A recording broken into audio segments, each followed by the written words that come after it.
Hey Jace, how you doing? Jason back again with your weekly review. Let's quickly go over those 3 different rudiments that we worked on in our past lesson. And those 3 rudiments are combinations of smaller, easier rudiments that we've already learned. Now we're starting to put things together to create new rudiments. So let's go backtrack a little bit and let's start with the 2 smaller pieces that we're going to put together with our 3rd and final rudiment. So the very first one that we worked on was simply the drag, or the drag rough. The drag rough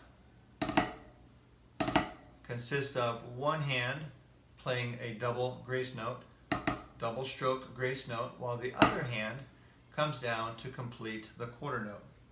Now the drag rough can be played with the diddle or the drag on your right hand, and then the left hand does a quarter note, but you should also practice it the other way. Double or diddle on the left hand, right hand with the quarter note.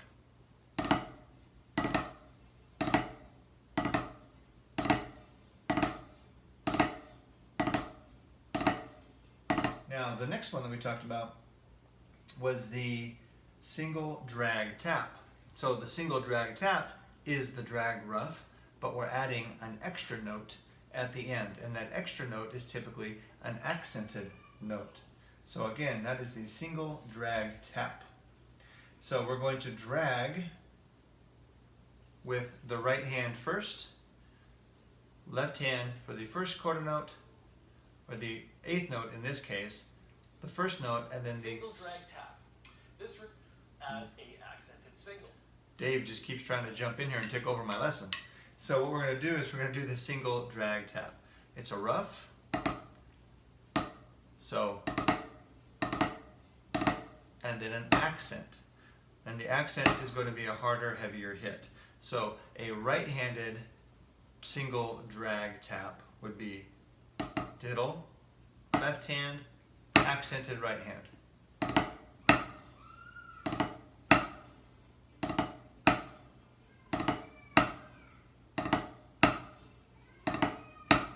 Now we can also reverse that and do the diddle with our left hand, first 8th note with the right hand, accented 8th note with the left hand.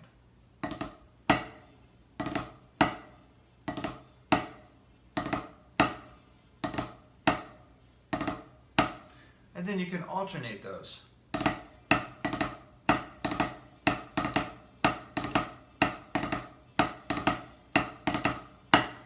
And then get some practice with alternating those hands so that you can develop equal strength in both arms and wrists. Okay, Jace, now the 3rd rudiment that we learned was the Ratamacue. Ratamacue. Sounds like barbecue. I know how much you like barbecue. Now the Ratamacue is actually a combination of different rudiments that we've already learned. The first one being the single stroke 4. Single stroke 4 is the first rudiment, actually one of the first rudiments that we learned together early on. The next rudiment, or the other rudiment that's incorporated into that, is the drag rough. So basically what we're going to be doing is a drag rough and a single stroke 4, with the very last note of the single stroke 4 being an accent. So it sounds something like this. I will do my drag rough with my right hand, then I'll do the triplet starting with my left.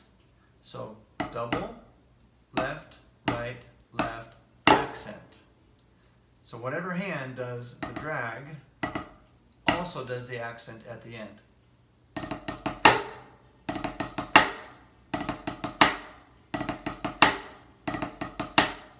So that is the single Ratamacue. So the next one is just the reverse of that. It's actually a left-handed drag, right, left, right, accent.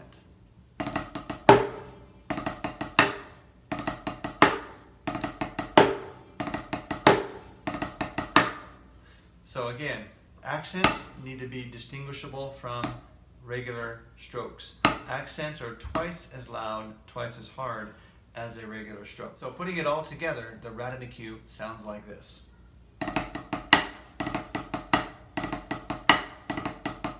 That was right-handed diddles. Let's do the left-handed diddles or left-handed drags.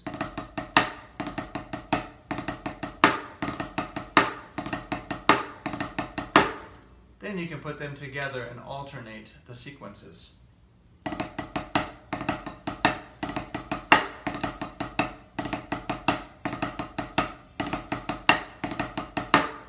So that is your Ratamacue. Now, let's jump right into the beat that we were working on this week.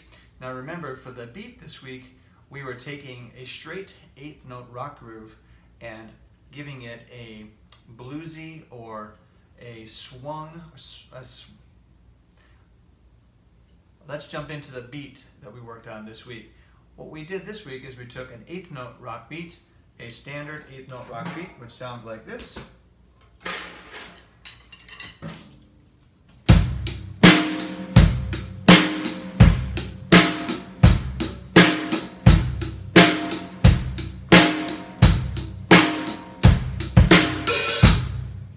And we played it with a triplet feel. And remember, we counted this as 1 lolly, 2 lolly, 3 lolly, 4 lolly. 1 lolly, 2 lolly, 3 lolly, 4 lolly. So we're counting it in groups of 3, and we can count it as 1 lolly, 2 lolly. So when we play this 8th note with a swing on the hi-hat, we're not going to play all 3 notes of the triplet. We're going to play 1 lolly, 2 lolly, 3 lolly, 4 lolly. We play the quarter note and we play the li of each section or each phrase. 1 lolly, 2 lolly, 3 lolly, 4 lolly. All together it sounds like this. 1 lolly, 2 lolly, 3 and 4. And 1 lolly, 2 lolly, 3 lolly, 4 lolly, 1. So it sounds very different than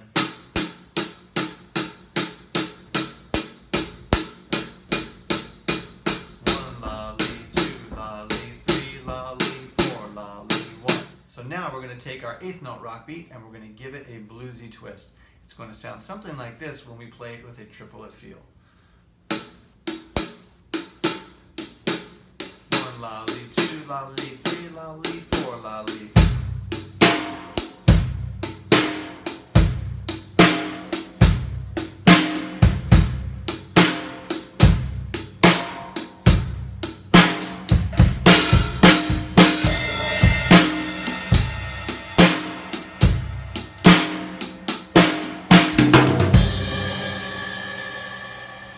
You can also choose to switch where you're playing your 1 lolly, 2 lolly groove. It sounds really cool when you play it on the right cymbal.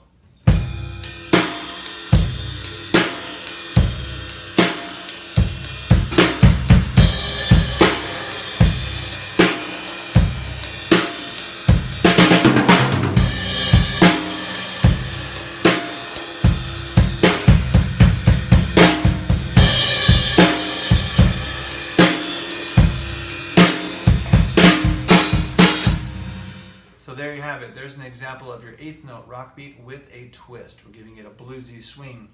Now, this technically is called a shuffle. You may have heard me use that word in our last lesson, a shuffle.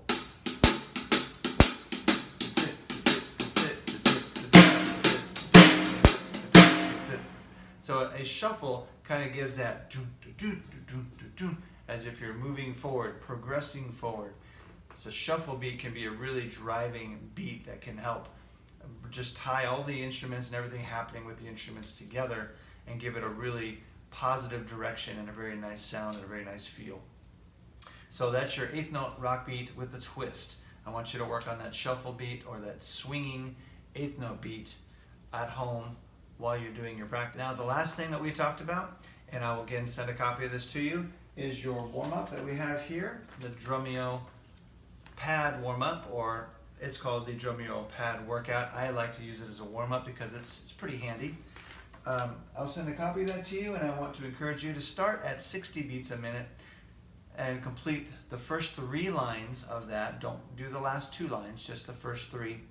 Complete that, and then if you feel good at 60 beats a minute, let's kick that up to about 65, maybe even 70. Until you find a comfortable working point where it's just a little bit out of your reach, a little bit challenging, That is your working point. That's where you want to focus your attention. If everything below that tempo sounds good, then hold it steady where it's getting a little difficult, and then practice there until you can master that, and then repeat the process. You can step that up a little bit and continue until you get to a good working speed. I would like to see you accomplish this anywhere between 60 and 90 beats a minute. 90 beats is going to be something to strive to, but start at 60 and make sure it sounds clean at 60. So that's it for today. I'll send these resources to you as soon as possible, and I hope you have a great day and happy practicing. We'll catch you on Friday. Take care.